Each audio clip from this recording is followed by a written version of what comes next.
Page 68, harmonization. I need more coffee. With two-hand accompaniment. Well, isn't that a mouthful? What they're doing is they have a melody in the top staff, because you'll notice there's three staves here. The bottom two staves are the grand staff, that's the curly brace. There is another staff for another part, or a singer. There's no words, but I guess they could always go ah or hum or something up there for the other part. So there's a melody being played, and while the melody is being played, you're going to harmonize on that melody.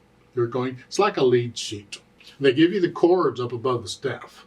Well, let's just go through and play the melody first. Now, as far as you're going and what you're playing, you're not going to do the melody, but I want to hear the melody. I want to hear what it is. So let's check it first. At the beginning, you see the clefs. You got the clefs figured out. Two sharps are in the key of D major. So the F sharps and the C sharps are all sharpened. Well, the Fs and Cs are sharpened, not the, okay. And 3/4 time signature. And I'm just going to play it in the right hand, the melody. 1, 2, 3. And you're in this position. 1, 2, 3. 1, 2, 3. That's sort of what we're doing. Third line, measure 9.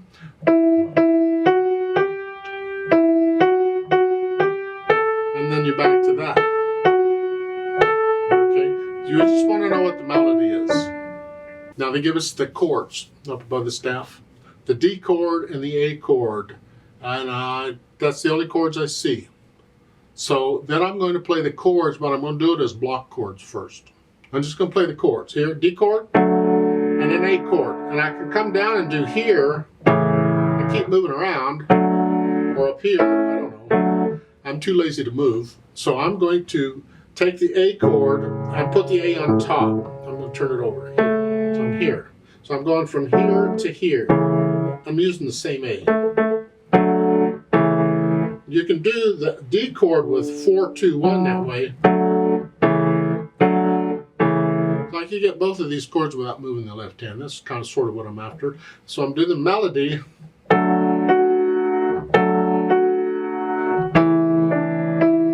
Stick with the same chord until they give you a new one.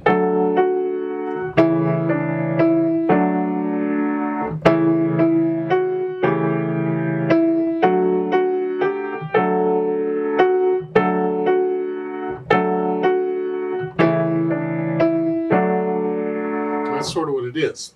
Now we have a little problem we have to deal with here, and that is when playing the chord like this, by itself isn't bad, but when you put the melody in, it doesn't work. It sounds yucky. See, that just doesn't fit. So we don't want to do that. And what they're suggesting in the book is you go ahead and use root. Go ahead and come down here. You're going to have to move around there. You're going to have to look at the keyboard, I suppose, to do that. Okay. Whatever it works, whatever sounds good. That's what you're after. Now they give patterns, because we did block chords at first just to hear the harmony. Because you don't want to do block chords all the time. They'll run you out of town. You got to play something. Broken chords, or a combination of block and broken, and change the rhythm, or whatever you want. You make it up. They're doing roll chords here.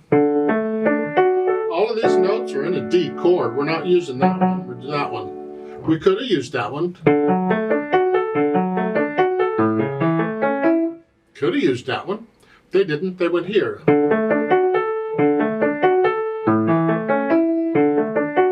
That's fine. Works. We can try it out. It makes it easier to move, because here in the second measure here, as I'm doing this, I can get the left hand down where it goes. See, I'm down here, and as I play the left hand, I move the right hand. So I'm moving one hand at a time. That makes it a little easier. I'm not jumping around real quick. I got time to move. So then the melody, well, the melody isn't going to sound real good with you playing the chords here. So it would really be better if it were a flute or something, an oboe that could play up higher, and they could play.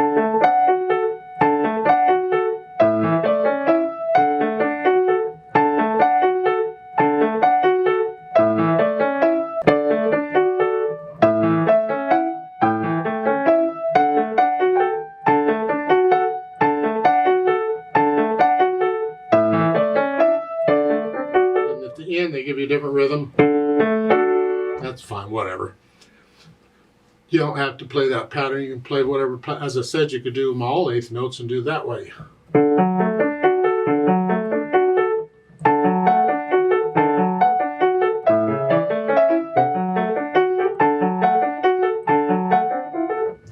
You can switch it up, do combinations of stuff. It's up to you and your imagination when they say, when they leave it blank like this and say, here, it's all yours. Careful with that. It's just you play the chords. I'll leave that up to you. There's not really a lot to do here. You're going to play the chords in whatever pattern you're going to play them in. You got the D chord and the A chord, and somebody else is going to play the melody. I can, if you want to practice, I can do the melody, not play with me. I'll actually do the melody and you can play along if you like. I'll give us 3 counts. And I'm going to play the melody up here because it'll sound better if you're playing here. 1, ready, go. Go. 1, 2, 3.